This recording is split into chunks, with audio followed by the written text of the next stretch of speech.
Sir Shafi പറമ്പിലിനെ ഒരു political ഇസ്ലാമിൻ്റെ ഭാഗമായിട്ടാണ് CPM മൊത്തത്തിൽ നോക്കിക്കാണുന്നത്. നമുക്കറിയാം ഷാഫി എന്ന് പറയുന്ന ഒരു വ്യക്തി ഒരു ക്രൗഡ് പുള്ളറാണ്. കേരളത്തിൽ ഇത്രമാത്രം ജനപിന്തുണയുള്ള ഒരു വ്യക്തി വേറെ ഉണ്ടോ എന്നുള്ളത് സംശയമാണ്.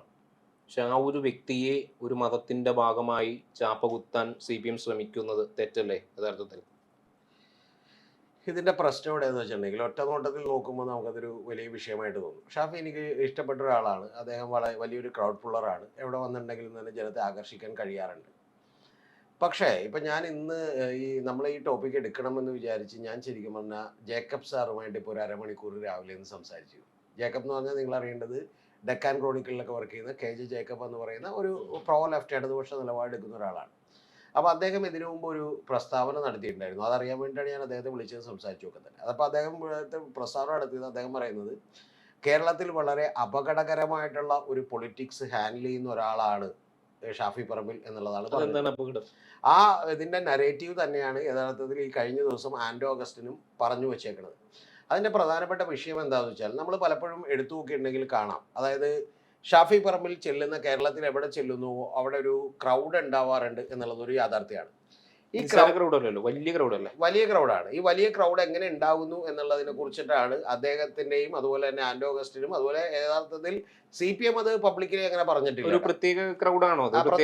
അല്ല, ഞാൻ പറഞ്ഞു തരാം. അത് യഥാർത്ഥത്തില് ഇപ്പൊ നമ്മൾ അറിയാലോ, ഇപ്പൊ നമ്മൾ വളരെ വലിയൊരു പ്രഭാഷകൻ വരുന്നു, ഇപ്പൊ സുകുമാർ അഴീക്കോട് വരുന്നു, നമുക്കറിയാം അവിടെ ആള് കൂടും എന്നുള്ളത് നമുക്കറിയാം. അല്ലെങ്കിൽ MT വരുന്നു എന്ന് പറഞ്ഞാൽ കേൾക്കാൻ ആളുകൾക്ക് ഒരു കൗതുകം ഉണ്ടാവും. അല്ലെങ്കിൽ ഇപ്പൊ VS അച്യുതാനന്ദനെ പോലെ വലിയ നിലപാടുകളുള്ള എന്നാൽ ഗംഭീരമായ പ്രസംഗം നടത്താത്ത ആളുകളെ കാണാൻ ആളുകളുണ്ടാവും. അതുപോലെ AK ആന്റണിയെ പോലെയുള്ള ഒരാൾ അദ്ദേഹം വന്ന് നിൽക്കുമ്പോൾ സ്വാഭാവികമായിട്ട് അദ്ദേഹത്തിന്റെ ഒരു ആദർശ ധീരതയിൽ അദ്ദേഹത്തിന്റെ പ്രസംഗമൊക്കെ വളരെ ബോറാണ്. ഈവൻ VS അച്യുതാനന്ദൻ ബോറാണ്. പക്ഷെ ഇവരെയൊക്കെ കാണാനായിട്ട് ആളുകൾ തടിച്ചുകൂടും. എന്നെ അമ്പരപ്പിച്ചൊരു കാര്യം, ആലപ്പുഴയിൽ ജില്ലാ സെക്രട്ടറി ആയിരിക്കുമ്പോഴും അതിനുശേഷമൊക്കെ VS പ്രസംഗിക്കുന്നു എന്ന് പറഞ്ഞാൽ ഒരു 10 പേരെങ്കിലും എഴുന്നേറ്റ് പോകുമായിരുന്നു. എന്താ കാര്യം എന്ന് വെച്ചാൽ വലിച്ചു നീട്ടിയും കുറുക്കിയുള്ള പ്രസംഗമാണ്. ഒട്ടും വളരെ സന്തോഷമായിട്ട് കേട്ടിരിക്കാൻ പറ്റുന്ന ഒരു കാര്യമല്ല, ആവേശം ഉണ്ടാക്കുന്ന ഒരു കാര്യമല്ല. അതേസമയം KM ഷാജിയുടെയൊക്കെ പ്രസംഗം കുറച്ചുകൂടി ആവേശം ഉണ്ടാക്കുന്നവരെയാണ്. അപ്പൊ ഞാൻ പറഞ്ഞത്, പക്ഷേ ഈ VS അച്യുതാനന്ദന്റെ ഒരു പ്രതിച്ഛായ മാറിയപ്പോഴേക്കും എന്ന് പറഞ്ഞിട്ടുണ്ടെങ്കിൽ അദ്ദേഹത്തെ കാണാൻ ഞാൻ എൻ്റെ കണ്ണുകൊണ്ട് ഞെട്ടിപ്പോയൊരു കാര്യം, കോരിച്ചൊരിയുന്ന മഴയത്ത് 10,000-കണക്കിന് ആളുകൾ വൈറ്റില ജംഗ്ഷനിൽ, അന്ന് വൈറ്റില ജംഗ്ഷനിൽ ഒരു സ്റ്റേജ് കിട്ടിയിട്ടാണ് പൊതുയോഗം നടത്തുന്നത്, അവിടെ കാത്തു നിൽക്കുന്ന ഒരു രംഗം ഞാൻ കാണുന്നുണ്ട്. കാരണം VS ഒരു സ്ഥലത്ത് പരിപാടി കഴിഞ്ഞിട്ട് വേണം VS എന്ത് ചെയ്യാനായിട്ട് ഇങ്ങോട്ട് വരാൻ. എന്നാൽ കോരിച്ചൊരിയുന്ന മഴയത്ത് മഴ കൊണ്ടും അതുപോലെ പകുതി നനഞ്ഞുമൊക്കെ ആളുകൾ ഇങ്ങനെ കാത്തു നിൽക്കുകയാണ്. കാരണം VS അവരുടെ മനസ്സിൽ അത്ര വലിയൊരു പ്രതിബിംബമായി മാറിയിരിക്കുന്നു. ഞാൻ വിചാരിക്കുന്ന ഒരു കാര്യം, ഷാഫി അത്തരത്തിലുള്ള ഒരു പ്രതിബിംബമാക്കി മാറ്റാനുള്ള ഒരു സോഷ്യൽ മീഡിയ ക്യാമ്പയിൻ ഗംഭീരമായി റൺ ചെയ്തിട്ടുണ്ട് എന്നുള്ളതാണ്.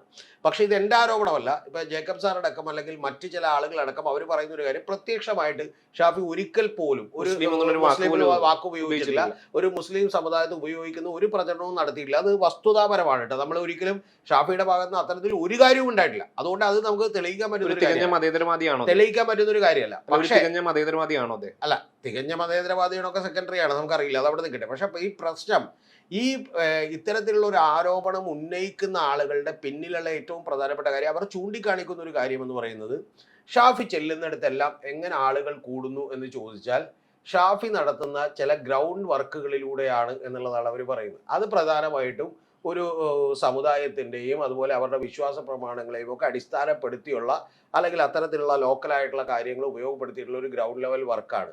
എന്നാൽ പ്രകടമായിട്ട് ഒരു കാരണവശാലും അദ്ദേഹം പുറത്തു പറയുകയുമില്ല എന്ന് പറയുന്ന ഒരു ആരോപണമാണ് അവിടെ ഉന്നയിക്കുന്നത്. അത് വടകര മണ്ഡലത്തിൽ ഉണ്ടായിരുന്നു എന്നുള്ളതാണ് ആളുകൾ പറയുന്നത്. അതുപോലെ തന്നെ തീർച്ചയായിട്ടും ഈ പറയുന്ന ഇപ്പൊ കഴിഞ്ഞ ദിവസം തന്നെ കൗമിന്റെ കുട്ടിയാണ് എന്ന് പറഞ്ഞുകൊണ്ട് പേരാമ്പ്രയിലൊക്കെ ഉണ്ടായിട്ടുള്ള വിവാദം, ആ വിവാദങ്ങൾ ഇത്തരത്തിൽ ഒരു മുസ്ലിം വോട്ട് ബാങ്കുകളുടെ കൺസോളിഡേഷന് വേണ്ടിയിട്ടുള്ള വലിയ തന്ത്രങ്ങൾ ഈ പറയുന്ന ഷാഫി പറമ്പിൽ ഉപയോഗിക്കുന്നു എന്നുള്ളതാണ് അവരുടെ ആരോപണം എന്ന് പറയുന്നത്. പക്ഷെ ഒരു കാര്യം പറയാം, അതിന് യാതൊരുവിധ തെളിവുകളില്ല എന്നുള്ളത് ഒരു യാഥാർത്ഥ്യമാണ്. പക്ഷെ അറ്റ് ദ സെയിം ടൈം ചില കാര്യങ്ങൾ നമുക്ക് തള്ളിക്കളയാനും പറ്റില്ല. എന്ന് വെച്ചിട്ടുണ്ടെങ്കിൽ ഷാഫി വരുമ്പോൾ എങ്ങനെ ആള് കൂടുന്നു എന്ന് പറഞ്ഞാൽ, ഷാഫി ഇപ്പോൾ ഉമ്മൻചാണ്ടിയെ പോലെയോ അല്ലെങ്കിൽ നാളെ വലിയ തോതിൽ AK ആന്റണിയെ പോലെയോ അല്ലെങ്കിൽ VS അച്യുതാനന്ദനെ പോലെയോ ഒരു നേതാവല്ല. പക്ഷെ ഇത്തരത്തിൽ ആള് കൂടുന്നു. ഒന്നുകിൽ ആള് കൂടുന്നുണ്ടെങ്കിൽ ഷാഫി നടത്തുന്ന കൃത്യമായിട്ടുള്ള ക്യാമ്പയിൻ, അതായത് ഷാഫി അടുത്ത പല മാധ്യമങ്ങളും നേരത്തെ ഡിസ്കസ് ചെയ്യാൻ കേട്ടിട്ടുണ്ട്, ഷാഫി അടുത്ത മുഖ്യമന്ത്രിയാകും എന്നുള്ള ക്യാമ്പയിൻ ഉണ്ടായി കണ്ടിട്ടുണ്ട്. അപ്പൊ അതുപോലെ തന്നെ ഷാഫി പലപ്പോഴും മലബാറിലെ പല മേഖലകളിലും ഇത്തരത്തിലുള്ള ആളുകളെ കൃത്യമായി ക്രൗഡിനെ കൊണ്ടുവരുന്നത് നമ്മൾ കണ്ടിട്ടുണ്ട്.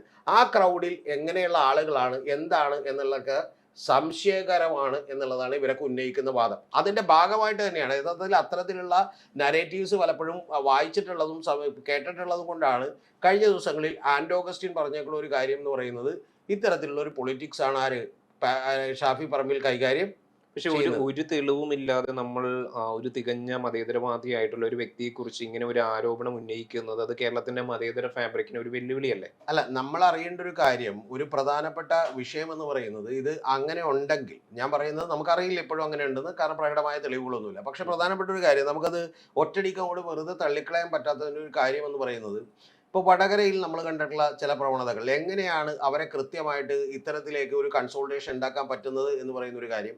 അതുപോലെ കോഴിക്കോട് ഷാഫി നയിക്കുന്ന പ്രചരണങ്ങളിൽ ഇത്തരത്തിലുള്ള ഒരു കൺസോൾട്ടേഷൻ ഉണ്ടാവുന്നുണ്ട് എന്നുള്ള ഒരു കാര്യം. ഷാഫിയുടെ കീഴിലുള്ള ഒരു സൈബർ ടീം ഇതിനു വേണ്ടി വളരെ കൃത്യമായിട്ട് വർക്ക് ചെയ്യുന്നുണ്ട് എന്നുള്ളൊരു കാര്യം. ഇത്രയും കാര്യങ്ങളൊക്കെ യാഥാർത്ഥ്യമാണ്. അപ്പോൾ അവർ പോലും പറയുന്ന ഒരു കാര്യം, തീർച്ചയായിട്ടും ഞാൻ പറയുന്നത്, ഇപ്പം ഞാൻ എല്ലാവരുടെയും പേര് പറയുന്നില്ല, ചില ആളുകൾ, കോൺഗ്രസിനകത്തുള്ള ആളുകൾ പോലും പറയുന്നത് ഇത് യഥാർത്ഥത്തിൽ വലിയ പ്രതിസന്ധിയും ഭീഷണിയുമാണ് എന്നാണ് പറയുന്നത്. എന്തിന്? കോൺഗ്രസിന് ഭീഷണിയാണ്. കാരണം ലോങ് ടൈമിലേക്ക് ഇത് കോൺഗ്രസിനെയും കൂടി തകർക്കും. കാരണം എന്തുകൊണ്ടാണ്?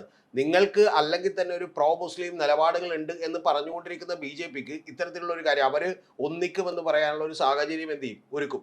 ഇപ്പൊ പോലും ഈ പേരാമ്പ്രയിൽ ഉണ്ടായിട്ടുള്ള സംഭവം അത് വലിയ തോതിൽ കത്തിക്കുകയും അതെല്ലാം ഗ്രൗണ്ട് ലെവലിലേക്ക് ആളുകളെ കൊണ്ട് അറിയിപ്പിക്കുകയും ചെയ്തത് ഷാഫിയുടെ ബുദ്ധിയാണെന്നുള്ള ആരോപണങ്ങളുണ്ട്. ഞാൻ പറഞ്ഞു വരുന്ന ഒരു കാര്യം എന്ന് പറയുന്നത്, ഇതിന് പ്രകടമായിട്ട് ഒരു തെളിവുകളുമില്ല. അതുകൊണ്ട് ഷാഫി ഫ്രീ ആണ്, നമുക്ക് ഷാഫിയുടെ ഭാഗത്ത് നിൽക്കാൻ പറ്റുള്ളൂ. പക്ഷെ പ്രധാനപ്പെട്ട ഒരു കാര്യം, ഇത്തരത്തിൽ ക്രൗഡ് ഉണ്ടാകുന്നത് എങ്ങനെ എന്നുള്ളതിനെക്കുറിച്ച് കുറച്ചുകൂടി വിശദമായി ഞാൻ പറയുന്നത് കോൺഗ്രസ് പാർട്ടി കൂടി പഠിക്കേണ്ടതാണ്. കാരണം ഇവിടെ ഉമ്മൻചാണ്ടി എന്ന് പറയുന്ന മുഖ്യമന്ത്രി ഉണ്ടായിട്ടുണ്ട്, AK ആന്റണി ഉണ്ടായിട്ടുണ്ട്. ഇവരാരും തന്നെ മതത്തിന്റെ കാര്യങ്ങൾ നോക്കേണ്ട, അവരൊക്കെ വിശ്വാസികളായിരുന്നു, ഞായറാഴ്ച പള്ളിയിൽ പോകുന്ന ആളുകളായിരുന്നു. പക്ഷെ ഒരിക്കലും രാഷ്ട്രീയത്തെ ഇത്തരത്തിൽ ഉപയോഗപ്പെടുത്തിയിട്ടില്ല എന്നുള്ളതാണ് ഏറ്റവും പ്രധാനപ്പെട്ട കാര്യം. ഉപയോഗപ്പെടുത്തുന്നുണ്ടെന്നാണ് ആരോപണം. അപ്പൊ ആ ആരോപണം തന്നെയാണ് കഴിഞ്ഞ ദിവസം ആൻഡ് ഓഗസ്റ്റിൻ എന്ത് ചെയ്തിട്ടുള്ളത്, ഉന്നയിച്ചിട്ടുള്ളത്. എന്റെ ഏറ്റവും പ്രധാനപ്പെട്ട കാര്യം ഞാൻ പറയുന്നത്, ഷാഫി അതിന് കുറെ കൂടി ക്ലാരിറ്റിയോടുകൂടി ഷാഫി വന്ന് മറുപടി പറയുകയും സംസാരിക്കുകയും പ്രസംഗിക്കുകയും ചെയ്യണമെന്നാണ് എൻ്റെ ആവശ്യം. എനിക്ക് ഷാഫിനെ അവിശ്വാസമൊന്നുമില്ല. കാരണം ഷാഫിയെ എനിക്കറിയാവുന്ന ഒരാളാണ്, ഷാഫി വളരെ നന്നായി പെരുമാറുന്ന ഒരാളാണ്. അപ്പോൾ ഷാഫിയോട് തീർച്ചയായിട്ടും ആളുകൾക്കൊക്കെ വലിയ താല്പര്യമുണ്ട്. ഇവൻ ജനസാമാന്യത്തിന്, പ്രത്യേകിച്ച് ഒരു യൂത്ത് ആയിട്ടുള്ള കോൺഗ്രസ്സുകാർക്കൊക്കെ വലിയ താല്പര്യമുണ്ട്. പക്ഷെ ഒരു കാര്യം യാഥാർത്ഥ്യമാണ്, ഷാഫി ഈ ക്രൗഡ് പുള്ളിയാൻ വേണ്ടിയിട്ടുള്ള സോഷ്യൽ മീഡിയ ക്യാമ്പയിൻ നടത്താറുണ്ട് എന്നുള്ളത് ഒരു യാഥാർത്ഥ്യമായിട്ടുള്ള ഒരു കാര്യമാണ്. അപ്പോൾ അതിനും അപ്പുറത്തേക്ക് ഇത്തരത്തിൽ മതപരമായ ഉപയോഗപ്പെടുത്തലുകൾ ഉണ്ടോ എന്നുള്ളത് ശരിയാണ്. പിന്നെ ഒരു കാര്യം കൂടി ഞാൻ പറയാം. ഇപ്പൊ മുസ്ലിം ലീഗ് നമുക്കറിയാം ഒരു മതേതര പാർട്ടിയാണ്, അല്ലെങ്കിൽ മത തീവ്രതയൊന്നുള്ള ആളുകളാണ്. അല്ല, ഞാൻ പറഞ്ഞത് മത തീവ്രതയൊന്നും അവർ എടുക്കാറില്ല. പക്ഷേ മുസ്ലിം ലീഗിന്റെ പല ലോക്കൽ നേതാക്കന്മാരും ഈ പറയുന്ന പോലെ ഇപ്പൊ കൗമുലെ കുട്ടിയാണെന്ന് പറഞ്ഞ് പ്രചരണം നടത്തിയിട്ടുണ്ടോ? കാസർഗോഡ് എന്താണ് 5 നേരം നിസ്കരിക്കുന്ന സ്ഥാനാർത്ഥിയാണെന്ന് പറഞ്ഞ് പ്രചരണം നടത്തിയിട്ടുണ്ടോ എന്ന് പറഞ്ഞാൽ സോഷ്യൽ മീഡിയയിൽ അതിന്റെ പറഞ്ഞിട്ടുണ്ട്. അപ്പൊ ഇതിന്റെ പ്രശ്നം എന്താന്ന് വെച്ചിട്ടുണ്ടെങ്കിൽ, അത് മുസ്ലിം ലീഗ് ചെയ്യുമ്പോൾ പോലും അത് ഡാമേജ് ഉണ്ടാക്കുന്നത് കോൺഗ്രസിനാണെന്ന് വിചാരിക്കുന്ന ഒരാളാണ് ഞാൻ. യഥാർത്ഥത്തിൽ ഷാഫി പറമ്പിലിനെ പോലുള്ള ആൾ കൂടി അങ്ങനെ ചെയ്യുന്നു എന്ന് പറയുന്ന ഒരു ആരോപണം വരുമ്പോൾ, ഏറ്റവും കുറഞ്ഞ പക്ഷം ഞാൻ പറയുന്ന ആരോപണത്തെ കൃത്യമായി പ്രതിരോധിക്കാൻ ശ്രമിക്കുന്നതിന് പകരം രാഷ്ട്രീയമായി പ്രതിരോധിക്കണമെന്നാണ്. ഉറപ്പായിട്ടും ആൻഡ് ഓഗസ്റ്റിനെതിരെയൊക്കെ കേസ് കൊടുത്തതിനൊന്നും കുഴപ്പമില്ല. കാരണം ആൻഡ് ഓഗസ്റ്റിനെതിരെ ഇപ്പോൾ പാലക്കാടും അതുപോലെ കളമശ്ശേരിയിലും ഒക്കെ കേസ് കൊടുത്തിട്ടുണ്ട്, കേസുകളുണ്ട് എന്ന് പറഞ്ഞ് രാവിലെ വന്ന് ഇപ്പോൾ ആൻഡ് ഓഗസ്റ്റിനെ ഒന്നും അറസ്റ്റ് ചെയ്യാൻ പോകില്ല. പോലീസിന് അറിയാം കൃത്യമായിട്ട് ആരാ അറസ്റ്റ് ചെയ്യണം, ആരാ അറസ്റ്റ് ചെയ്യേണ്ടതെന്ന്. അപ്പോൾ അതുകൊണ്ട് അറസ്റ്റ് ഒന്നും ചെയ്യാൻ പോകില്ല. പക്ഷെ പ്രധാനപ്പെട്ട ഒരു കാര്യം എന്ന് പറയുന്നത്, ഇതിനെ രാഷ്ട്രീയമായി കൃത്യമായി ഇതിന് മറുപടി പറഞ്ഞ് പോയില്ലെങ്കിൽ 2 അപകടങ്ങൾ ഉണ്ടാവും. ആ 2 അപകടം എന്ന് പറയുന്നത്, ഒന്ന് കോൺഗ്രസിന് ദുർബലമാക്കും, രണ്ടാമത്തത് എൻറ്റയർ മതേതര ചേരി ദുർബലമാക്കും. എന്ന് പറഞ്ഞാൽ കോൺഗ്രസ് അടക്കം അല്ലെങ്കിൽ ഇതുപോലെയുള്ള പാർട്ടികളടക്കം തരാതരങ്ങളിൽ ഈ മുസ്ലിം സമുദായത്തെ ഇത്തരത്തിൽ ഉപയോഗപ്പെടുത്തുന്നുണ്ട്, അവരുടെ ഉള്ളിലും ഇത്തരം ചായ്വുകളുണ്ട് എന്ന് പറയുന്ന തോന്നലുണ്ടാകും. ഇത് എപ്പോഴാണ് വരുന്നതെന്ന് കൂടി നിങ്ങളൊന്ന് ആലോചിക്കണം. ഇത് മുസ്ലിം ലീഗിന് വലിയ പ്രാമുഖ്യം കിട്ടും ഈ ഭരണം വന്നിട്ടുണ്ടെങ്കിൽ എന്ന് പറയുന്ന ഒരു സാഹചര്യത്തിൽ ഷാജിയെ പോലെയുള്ള ആളുകൾ ഈ പറയുന്ന പോലെ വലിയ ലാർജർ കോണ്ടെക്സ്റ്റിൽ പറയുന്നതൊക്കെ നമുക്ക് വിശദീകരിക്കാൻ കഴിയുമെങ്കിലും കട്ട് ചെയ്ത് മതമാണ് പ്രശ്നം എന്ന് പറയുന്നത് വരുന്ന കാര്യത്തിൽ, ആ കാര്യങ്ങളിലാണ് ഇത്തരത്തിലുള്ള ആരോപണം കൂടി വരുന്നത്. അത് യഥാർത്ഥത്തിൽ കോൺഗ്രസിനെ നടുപൊടിക്കാൻ പോകുന്ന ആരോപണമാണ്. ഇനി ഒരു കാര്യം കൂടി പറഞ്ഞു നിർത്താം. അത് കോൺഗ്രസ് അല്ല അധികാരത്തിൽ വരുന്നതെന്ന് വിചാരിക്കൂ, ഇത്തരത്തിലുള്ള ആരോപണങ്ങൾ കൂടി വന്നാൽ അത് BJPയുടെയും സംഘപരിവാറിന്റെയും വളർച്ചയ്ക്ക് വലിയ കളമൊരുക്കുന്ന ഒരു പണി കൂടിയായിരിക്കും. അതിനെ രാഷ്ട്രീയമായി നേരിടാൻ പലപ്പോഴും കോൺഗ്രസ് തയ്യാറാവുന്നില്ല എന്നുള്ളതാണ് എന്റെ വിമർശനം. CPM-ന് ശരിക്കും ഷാഫി പറമ്പിലിനെ ഭയമുണ്ടോ? നമുക്കറിയാം ശൈലജ ടീച്ചറുടെ 1.5 ലക്ഷം വോട്ടുകൾക്കാണ് ഒരു പാർട്ടി കോട്ടകൾ പലതും നിലനിന്ന ഒരു മണ്ഡലത്തിൽ തറപറ്റിച്ചത്. അപ്പൊ യഥാർത്ഥത്തിൽ CPM-ന് നല്ല രീതിയിൽ ഭയം ഉണ്ടെന്ന് തോന്നുന്നു. ഇതൊക്കെയാണ് അടുത്ത തെറ്റായ പ്രചരണം. ഞാൻ തിരിച്ച് നിങ്ങളോട് ചോദിക്കട്ടെ, ഷാഫി ജയിച്ചത് എത്ര വോട്ടിനാണ്? 1.25 ലക്ഷത്തോളം വോട്ടിനാണ്. അതും ഒരു പാർട്ടി കോട്ടകളാണ്. പാർട്ടി വടകര എന്ന് പറയുന്നത് കോട്ടയൊന്നുമല്ലെന്നേ. ഈ പാർട്ടി വടകരയിലെ പല മണ്ഡലങ്ങളും നമ്മൾ പരിശോധിച്ചു. വടകരയിലെ പല മണ്ഡലങ്ങളും പരിശോധിച്ചിട്ടുണ്ടെങ്കിൽ ആ തെരഞ്ഞെടുപ്പിൽ ഷാഫി മാത്രമാണോ ജയിച്ചത്? ആരൊക്കെ ജയിച്ചു? അതിന് മുമ്പുള്ള അവിടുത്തെ MLA MP ആരായിരുന്നു? നിങ്ങൾ ഈ പറയുന്ന യാഥാർത്ഥ്യത്തെ കണ്ടിട്ടില്ല. അതിന് മുമ്പുള്ള MP ആരായിരുന്നു? അതിനുള്ള മുമ്പുള്ള MP മറ്റേ ശൈല ടീച്ചറായിരുന്നോ? അതിന് മുമ്പുള്ള MP പിണറായി വിജയനായിരുന്നോ? അല്ല, അതിന് മുമ്പുള്ള കാൻഡിഡേറ്റ് ഞാൻ ചോദിക്കണം. അവിടുത്തെ MP മുരളീധരനായിരുന്നല്ലോ. അവിടുത്തെ MP K മുരളീധരനായിരുന്നു. പരാജയപ്പെടുത്തിയത് നിസ്സാര ഒരു വ്യക്തിയാണ്. അല്ല, നിസ്സാര ഒരു വ്യക്തിയാണ് പരാജയപ്പെടുത്തിയത്. ഞാൻ ചോദിക്കുന്നത് ഈ ശൈലജ ടീച്ചറെ അവിടെ പരാജയപ്പെടുത്തിയെന്ന് നിങ്ങൾ പറയുന്നു. ശരി, വലിയൊരു വ്യക്തിത്വമല്ലേ ശൈലജ ടീച്ചർ? വലിയൊരു വ്യക്തിത്വമല്ലേ? വ്യക്തിത്വമാണ് എന്നുള്ളതുകൊണ്ട് അവിടെ ആരെങ്കിലും ജയിക്കുമെന്ന് വിചാരിച്ചോന്ന് വെച്ചാൽ CPM പോലും അവിടെ ജയിക്കുമെന്ന് വിചാരിച്ചിട്ടില്ല. എനിക്ക് നേരിട്ട് അറിയാവുന്ന ഒരു അല്ല, വലിയൊരു വ്യക്തിത്വത്തെ പരാജയപ്പെടുത്തുന്നത് നോർമൽ ഒരു പേഴ്സണാലിറ്റി. 20-ൽ 18 ഈ പറയുന്ന പോലെ 19 അവർ നേടിയ ഒരു തെരഞ്ഞെടുപ്പിനെ കുറിച്ചാണ് നിങ്ങൾ സംസാരിക്കുന്നത്. വലിയൊരു ഫ്ലോ. അതായത് യഥാർത്ഥത്തിൽ കോൺഗ്രസ്സുകാര് ഇടിയുണ്ടാക്കി തോപ്പിച്ച K മുരളീധരൻ ഒഴികെ ബാക്കി ശരിക്കും പറഞ്ഞാൽ കള്ളവോട്ട് ചെയ്ത് ജയിപ്പിച്ചിട്ടുള്ള സുരേഷ് ഗോപി ഒഴികെ ബാക്കി എല്ലാവരും ഈ പറഞ്ഞ പോലെ K രാധാകൃഷ്ണൻ ഒഴികെ ബാക്കി 18 പേരും UDF-ൽ നിന്ന് ലക്ഷങ്ങളുടെ ഭൂരിപക്ഷത്തിൽ ജയിച്ചതാണ്. നിങ്ങൾ അറിയേണ്ട അടുത്ത കാര്യം, നിങ്ങൾ തെറ്റായ പ്രചരണം നടത്തിക്കൊണ്ടിരിക്കുകയാണ്. K മുരളീധരനാണ് അവിടെ നിന്നിരുന്നെങ്കിൽ പോലും 1 ലക്ഷം വോട്ടിൽ കൂടുതൽ ജയിക്കുമായിരുന്നു. ഞാൻ തിരിച്ചൊരു കാര്യം താങ്കളോട് ചോദിക്കട്ടെ. ഈ കഴിഞ്ഞ 2024 ഇലക്ഷനിൽ താങ്കൾ കണക്കെടുക്ക്, ഞാൻ പറഞ്ഞുതരാം കണക്ക്. ഈ ഇവിടെ ഹൈബീഡൻ ജയിച്ചത് എത്ര വോട്ടിനാണെന്നറിയോ? 2.5 ലക്ഷം വോട്ടിനാ. അതായത് ഹൈബീഡന്റെ ഭൂരിപക്ഷത്തിന് അത്ര പോലും ഇവിടെ ഷൈൻ ടീച്ചർക്ക് വോട്ടില്ല. ഷൈൻ ടീച്ചർക്ക് വോട്ടില്ല. ഷൈൻ ടീച്ചറാണ് പേര് ഞാൻ പറഞ്ഞു. ഷൈൻ ടീച്ചർക്ക് വോട്ടില്ല. ഏത് വലിയ ആള് വന്നു അവരുടെ രണ്ടുപേരും പ്രതിച്ഛായ ഞാൻ ചോദിച്ചത് പ്രതിച്ഛായകളോട് മാത്രം വോട്ട് കിട്ടുമോ? വലിയൊരു സ്വീകാര്യത, ഒരു വലിയ ട്രെൻഡ്, വലിയൊരു തിരമാല ടീച്ചർക്കുള്ള ഒരു സ്വീകാര്യത ഷൈൻ ടീച്ചർക്ക്. ഞാൻ തിരിച്ചു ചോദിക്കട്ടെ, രാഹുൽ ഗാന്ധി എങ്ങനെ പരാജയപ്പെട്ടു? അത് സ്വാഭാവികമായിട്ട് എങ്ങനെ പരാജയപ്പെട്ടു? സ്വാഭാവികമായിട്ട് നമുക്കറിയാം. നിങ്ങൾ അറിയേണ്ടത് ഒരു വലിയ ട്രെൻഡ്, വലിയ തിരമാല പോലെ ആഞ്ഞടിക്കുന്ന ഒരു ട്രെൻഡിൽ പെട്ട് എന്ത് ചെയ്തു? ശൈലജ ടീച്ചറും തോറ്റു, K രാധാകൃഷ്ണൻ ഒഴികെ ബാക്കി എല്ലാവരും തോറ്റു. LDF-ന്റെ സ്ഥാനാർത്ഥികളെല്ലാം കുഴപ്പമില്ലാത്ത സ്ഥാനാർത്ഥികൾ തന്നെയായിരുന്നു, മികച്ച സ്ഥാനാർത്ഥികൾ തന്നെയായിരുന്നു. ആകെ എറണാകുളത്ത് നിർത്തിയ സ്ഥാനാർത്ഥി മാത്രമാണ് അത്രയൊന്നും അറിയപ്പെടാത്ത ഒരു സ്ഥാനാർത്ഥി ഉള്ളത്. അവർക്കെതിരെ ഇത്രയും ഭൂരിപക്ഷം നേരിടുന്നതും ഇത് ഈ ശൈലജ ടീച്ചർക്കെതിരെ ഇത്രയും ഭൂരിപക്ഷം തെറ്റാണ് പറയുന്നത് സുഹൃത്തെ. ഞാൻ പറഞ്ഞ കഴിഞ്ഞ തവണ K മുരളീധരൻ ജയിച്ചപ്പോൾ അവിടെയുള്ള ഭൂരിപക്ഷം എത്രയാണ്? ഞാനതല്ല പറയുന്നത്. ശൈലജ ടീച്ചറുടെ ഈ പറയുന്ന പരാജയത്തെയും ഷൈൻ ടീച്ചറുടെ പരാജയത്തെയും തമ്മിൽ കോർത്തിണക്കിയതുകൊണ്ടാണ് ഞാൻ പറയുന്നത്. കോർത്തിണക്കിയതുകൊണ്ടല്ല പറഞ്ഞ കാര്യം പറഞ്ഞുതരാം. അവിടെ 1.25 ലക്ഷം, ഇവിടെ 2.5 ലക്ഷം. ഇവിടെ അത് ഒരു വലിയ ട്രെൻഡാണ്. ആ ട്രെൻഡിൽ സ്വാഭാവികമായിട്ടും എന്ത് ചെയ്യും? ഏത് വലിയ സ്ഥാനാർത്ഥി നമ്മൾ വമ്പന്മാരെ മലർത്തിയടിക്കുന്നതും സാധാരണ ഒരു വമ്പന്മാർ എന്ന് പറയുന്ന ഒരു കാര്യം നിങ്ങൾ അറിയേണ്ടത്. ശൈലജ ടീച്ചർ അവിടെ സ്ഥാനാർത്ഥിയാക്കി നിർത്തിയപ്പോൾ യഥാർത്ഥത്തിൽ അവിടെ നിന്ന് ഷാഫി പറമ്പിൽ എന്ത് ചെയ്യും, അല്ലെങ്കിൽ വടകരയിൽ K മുരളീധരനാണ് മത്സരിച്ചെങ്കിൽ തോക്കുമെന്ന് ആരെങ്കിലും വിചാരിച്ചിരുന്നെങ്കിൽ അവർ വിഡ്ഢികളുടെ സ്വർഗത്തിലാണ്. അതിലൊന്നും ഒരു അർത്ഥമില്ല. നിങ്ങൾ അറിയേണ്ടത് വടകരയിൽ അല്ലെങ്കിൽ തന്നെ ഈ പറയുന്ന പോലെ അവിടെ K മുരളീധരൻ നിന്നിരുന്ന ഒരാളാണ്. K മുരളീധരൻ ഞാൻ കണ്ട് നേരിട്ട് സംസാരിച്ചിട്ടുള്ളതാണ്. അദ്ദേഹത്തിന് അറിയാമായിരുന്നു അദ്ദേഹം കൂളായിട്ട് അവിടെ വെറുതെ നിന്നുണ്ടെങ്കിൽ ജയിക്കുമായിരുന്നു. 1 ലക്ഷം വോട്ടിന് അദ്ദേഹം ജയിച്ചേനെ. പക്ഷെ പ്രധാനപ്പെട്ട ഒരു കാര്യം, ഇത്തരത്തിലുള്ള ഒരു നരേറ്റീവ് എന്ത് ചെയ്യുന്നു, ബിൽഡ് ചെയ്യപ്പെടുന്നു എന്നുള്ളതൊരു യാഥാർത്ഥ്യമാണ്. അതിന്റെ പിന്നിലുള്ള കാര്യം എന്ന് വെച്ചാൽ ഷാഫിക്ക് ഇലക്ഷൻ മാനേജ് ചെയ്യാൻ ഗംഭീരമായി അറിയാവുന്ന ഒരാളാണ്. അതിനൊരു ഉദാഹരണം കൂടി ഞാൻ പറഞ്ഞുതരാം. വലിയ നാടകത്തിന്റെ ഒരു രംഗം ഞാൻ പറഞ്ഞുതരാം.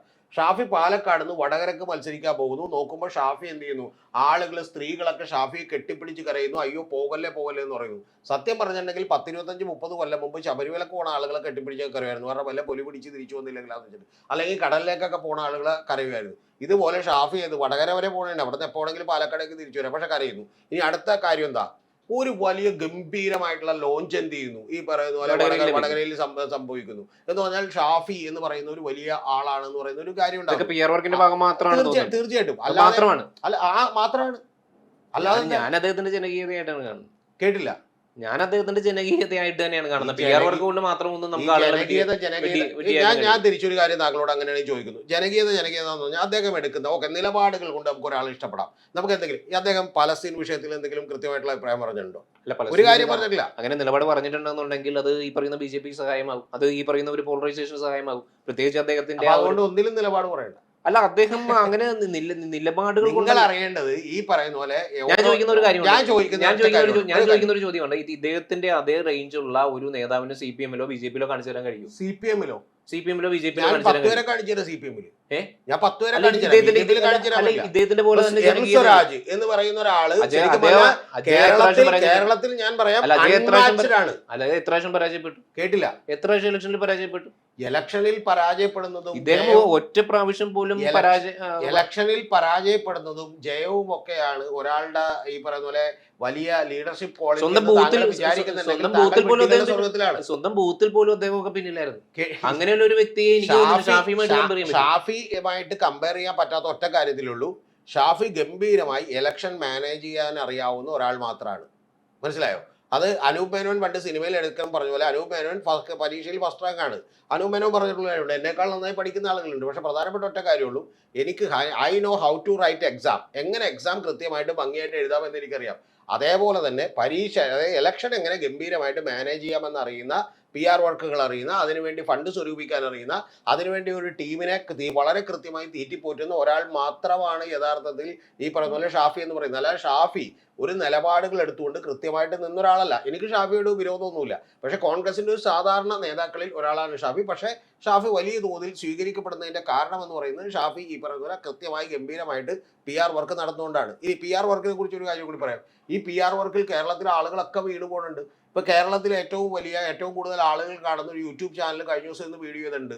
കണ്ടോ, രാഹുൽ മാങ്കൂട്ടത്തിൽ, താങ്കൾ അടക്കമുള്ള ആളുകൾ, താങ്കൾക്ക് ഈ പറഞ്ഞ അത്യാവശ്യം അറിവും വിവരമുള്ള താങ്കൾ അടക്കമുള്ള ആളുകൾ വന്നിട്ട് പറയാണ് രാഹുൽ മാങ്കൂട്ടം ഭയങ്കരമായിട്ട് അങ്ങോട്ട് കുതിച്ചേറി. നിങ്ങൾ ആരെങ്കിലും വന്ന് എന്തെങ്കിലും ഒരു കാര്യത്തിന്റെ അടിസ്ഥാനം അന്വേഷിക്കുന്നുണ്ടോ? 14 ലക്ഷത്തോളം ആളുകൾ കണ്ടു എന്ന് പറയുന്നത് മറ്റേ ചൈനീസ് പൗരന്മാരടക്കാണ്. മനസ്സിലായി? ചൈനയും മറ്റേ ബംഗ്ലാദേശ് ഉറുദു ഒക്കെ അറിയുന്ന ഇന്ത്യയിലെ മറ്റ് സംസ്ഥാനങ്ങളിലെ ആളുകളടക്കാണ്. അതായത് അവരൊക്കെ മലയാളം കേട്ടിട്ട് കോരിത്തെരിച്ചു പോയി. അതും എങ്ങനെ യാതൊരു പിന്തുണയില്ല. ഏതാ നമ്മൾ യാതൊരു പിന്തുണയില്ല ഈ കാലത്ത്. അല്ല, ഒരു പിന്തുണയില്ല. പറഞ്ഞു അങ്ങനെ ചോദിക്കണമെങ്കിൽ ചോദ്യത്തിന് ഉത്തരം പറയാം. ഒരേ ചോദ്യം തന്നെയല്ലേ? വേറെ ചോദ്യം ഉണ്ടോ? വേറെ ചോദ്യം ഉണ്ടെങ്കിൽ അത് ചോദിച്ചാൽ ഉത്തരം പറയാം. ഇല്ലല്ല, ഈ പിന്തുണ എന്ന് പറയുന്നത് ഒരു പരിധി വരെ ആദ്യം ഇങ്ങനെ എന്ത് ചെയ്യാം, നമുക്ക് കൃത്രിമമായി നിർമ്മിക്കാം. കൃത്രിമമായി നിർമ്മിച്ചതിന് ശേഷം താങ്കൾ ഒരു 10 കോടി രൂപ കൊണ്ടുവരും, ഞാൻ താങ്കളെ കൃത്രിമമായി ഇതുപോലെ നിർമ്മിച്ചു തരാം. നിർമ്മിച്ചതിന് ശേഷം എന്ത് ചെയ്യും, അടുത്ത ആളുകൾക്കും തോന്നും, സാധാരണക്കാർക്കും തോന്നും വിമുഖം എടുക്കാനാണെന്ന് തോന്നും. ഒരു ഉദാഹരണം പറഞ്ഞുതരാം. ഇപ്പൊ യഥാർത്ഥത്തിൽ ഞാൻ പേര് പറയുന്നത് നിങ്ങൾക്ക് ബുദ്ധിമുട്ടാവുന്നവരുടെ പേര് പറയാം. കേരളത്തിലെ ഏറ്റവും പ്രമുഖനായിട്ടുള്ള ഒരു വലിയ ചാനൽ നടത്തുന്ന ഒരു ആള് വീഡിയോ ചെയ്യാണ്, കണ്ട രാഹുൽ മാങ്കൂട്ടത്തിന്റെ ഇത് കണ്ടോന്ന് വന്ന് ചെയ്യാണ്. അദ്ദേഹത്തെ തെറ്റിദ്ധരിക്കപ്പെട്ടാണ്. കാരണം അദ്ദേഹത്തിന് അറിയില്ല ഇതിന്റെ പുറത്ത് എന്താണ് പൊട്ടത്തരം ഉണ്ടെന്നുള്ളത്. മനസ്സിലായി? അത് നോക്കാനുള്ള കാര്യമില്ല. ഈ കഴിഞ്ഞ തവണ കേരളത്തിന്റെ പോളിംഗ് തന്നെ വലിയ തോതിൽ ഉയർന്നു എന്ന് പറഞ്ഞ് ഇവരെല്ലാവരും കൂടി എന്ത് ചെയ്തു, ഈ പറഞ്ഞ പോലെ ഒരു നരേറ്റീവ് ഉണ്ടാക്കി. ഇതുപോലെ തന്നെ പല അബദ്ധങ്ങളിൽ വരികയാണ്. പക്ഷെ ഒരു പ്രധാനപ്പെട്ട കാര്യമുണ്ട്, ഇതിങ്ങനെ സംഭവിച്ച് കുറച്ച് കഴിയുമ്പോൾ എന്ത് ചെയ്യും, സാധാരണക്കാരായ ആളുകൾക്കും തോന്നും പുള്ളിക്ക് വലിയ പിന്തുണ ഉണ്ടെന്നുള്ള തോന്നലിലേക്ക് എത്തും. അപ്പോൾ പുള്ളിക്ക് യഥാർത്ഥ പിന്തുണ കിട്ടും. മനസ്സിലായി? ഇതൊരു സിസ്റ്റമാണ്. അത് ബിസിനസ്സിലെ ഒരു സ്ട്രാറ്റജി പറയും. ആ സ്ട്രാറ്റജിയാണ്. അതായത് ആദ്യം നമ്മളിങ്ങനെ നിരന്തരമായി പറഞ്ഞുകൊണ്ടിരിക്കുക. അങ്ങനെയാണെന്നെങ്കിൽ എല്ലാവർക്കും ഈ ഒരു ടെക്നിക്ക് പരീക്ഷിച്ചാൽ എല്ലാവരും ചെയ്യൂല. അല്ല, എല്ലാവരും ചെയ്യൂല. കാരണം ഒന്ന്, ഇതിന് വലിയ സാമ്പത്തികം വേണം. ഇപ്പൊ രാജ്ഭവൻ ഉണ്ണിത്താൻ പറഞ്ഞില്ലേ, അതായത് ഇത് വലിയ സാമ്പത്തികം വേണം ഇതിന്. കാരണം ഒരു ടീമിനെ മൊത്തം എന്താണ്, ഇലക്ഷൻ മാത്രമല്ല ജീവിതകാലം മുഴുവൻ തീറ്റിപ്പോറ്റുക എന്ന് പറയുന്ന വലിയ കാര്യം വേണം. അതിന് വലിയ ഫണ്ട് വേണം. അത്തരത്തിൽ ഫണ്ട് ഉണ്ടെങ്കിൽ എന്ത് ചെയ്യാം. രാജ്ഭവൻ ഉണ്ണിത്താൻ പറഞ്ഞാണ് കറക്റ്റ്. അതായത് KPCCയുടെ പ്രസിഡന്റ് ആരാകണമെന്ന് സോഷ്യൽ മീഡിയയിൽ ചോദിച്ചത് ശ്രീനാദേവി കുഞ്ഞമ്മ എന്ന് പറയും. മുഖ്യമന്ത്രി ആരാകണമെന്ന് ചോദിച്ചാൽ രാഹുൽ മാങ്കൂട്ടത്തിൽ എന്ന് പറയും. പക്ഷേ തെരഞ്ഞെടുപ്പിന് അവരെ കോൺഗ്രസ് പോലും നിർത്തൂല. കാരണം കോൺഗ്രസിന് അറിയാം 8ന്റെ പണി എന്ത് ചെയ്യുമെന്ന് കിട്ടുമെന്ന്. സത്യം പറഞ്ഞാൽ രാഹുൽ മാങ്കൂട്ടത്തിനോട് പാലക്കാട് പോലും തെരഞ്ഞെടുപ്പിന് ഇറങ്ങല്ലേ എന്നാണ് പറഞ്ഞത്. നിങ്ങളൊന്ന് ആലോചിച്ച് നോക്കണം കേട്ടോ. ആര്യ രാജേന്ദ്രൻ തോന്നിയൊരു മേയർ ഇവിടെ അവരൊക്കെ മോശം ഇമേജ് ഉണ്ടായിരുന്നു. ആ മോശം ഇമേജുള്ള മേയർ ഇവിടെ ഇറങ്ങിയില്ല എന്ന് പറയുമ്പോൾ ഒരു യൂട്യൂബ് ചാനലിൽ ഒരാളിരുന്ന് വീഴുകയാണ്.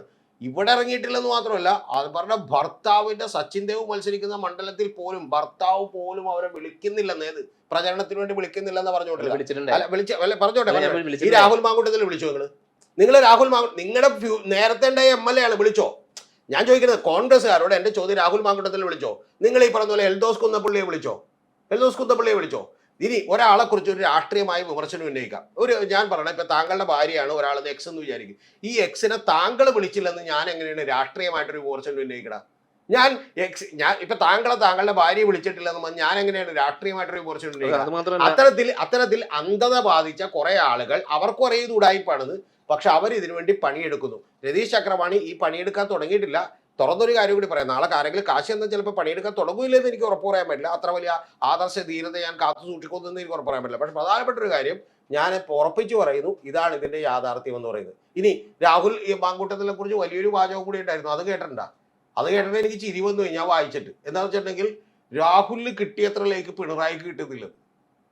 എന്റെ പൊന്നു, പിണറായിക്ക് 95 ലക്ഷം പേര് എവിടെ മറ്റേ മൊബൈൽ നോക്കി കുത്തിയവരല്ല, കുളിച്ച് റെഡിയായി ഷേവൊക്കെ ചെയ്ത് ചെന്ന് പൊരിവെയിലത്ത് ക്യൂ നിന്ന് ചെന്ന് കുത്തിയതാണ്. ആർക്ക്? പിണറായിക്ക് എന്ത് ചെയ്യാനായിട്ട്, വോട്ട് ചെയ്യാനായിട്ട്. അതും രാഹുൽ പാങ്കൂട്ടത്തിലൊന്നായിട്ട് കമ്പയർ ചെയ്യരുത്. പിന്നെ ഇത്തരത്തിലുള്ള വേതാളങ്ങളൊക്കെ ഇറങ്ങും. വേണമെങ്കിൽ നമുക്ക് ചർച്ച ചെയ്യാം. അഖിലേന്ത്യാ തലത്തിലും ഇന്റർനാഷണൽ തലത്തിലും ഇതൊക്കെ സംഭവിക്കുന്നുണ്ട്. മനസ്സിലായ? ഇപ്പൊ മറ്റേ പ്രഭാവന്തോ, ഈ പറയുന്ന പോലെ ഇന്തോനേഷ്യയുടെ പ്രസിഡന്റ് ആയിട്ടുള്ള പ്രഭാവോ സുബിയാന്തോ, അദ്ദേഹം യഥാർത്ഥത്തിൽ ഒരു ക്രൂരനായ ഭരണാധികാരിയായിരുന്നു. ഇപ്പൊ അദ്ദേഹം ആർക്കും ഇഷ്ടപ്പെടുന്ന ഒരു മുത്തച്ഛനായി മാറിയിട്ടുണ്ട്. ഞാൻ മറ്റേ മറുനാടനിൽ ഇതിനെക്കുറിച്ച് വീഡിയോ ചെയ്തിട്ടുണ്ട്. ഇന്തോനേഷ്യയുടെ പ്രസിഡന്റ് എങ്ങനെയാണ് ഒരു മാറ്റം സംഭവിച്ചത് എന്നുള്ളത്, അദ്ദേഹത്തിന്റെ ഇമേജ് എങ്ങനെയാണ് റീബിൽഡ് ചെയ്തത് എന്നുള്ളതിനെ കുറിച്ച്. അതായത് അദ്ദേഹം യഥാർത്ഥത്തിൽ വളരെ ക്രൂരനായ ഒരു ഭരണാധികാരിയാണ്. പക്ഷെ ടിക്ടോക്കിലൂടെ മാത്രം അദ്ദേഹം ആർക്കും ഇഷ്ടപ്പെടുന്ന ഒരു മുത്തച്ഛനായി മാറി. എവിടെ? ഇന്തോനേഷ്യയിൽ. അപ്പൊ അത്തരത്തിൽ ഇലക്ഷനുകളെ കൃത്യമായിട്ട് എന്ത് ചെയ്യാൻ പറ്റും? മാനേജ് ചെയ്യാൻ പറ്റും. ആ പണി ഗംഭീരമായിട്ട് എടുക്കുന്ന ഒരാളാണ് ഷാഫി പറമ്പിൽ. അതിന് എനിക്ക് അദ്ദേഹത്തോട് വലിയ സ്നേഹമുണ്ട്. പക്ഷെ പ്രധാനപ്പെട്ട ഒരു കാര്യം എന്ന് പറയുന്നത്, അതുകൊണ്ട് കേരളത്തിലെ ജനങ്ങളുടെ മുഴുവൻ സപ്പോർട്ട് അതാണ് എന്നൊക്കെ വിചാരിച്ചിട്ടുണ്ടായിരുന്നു.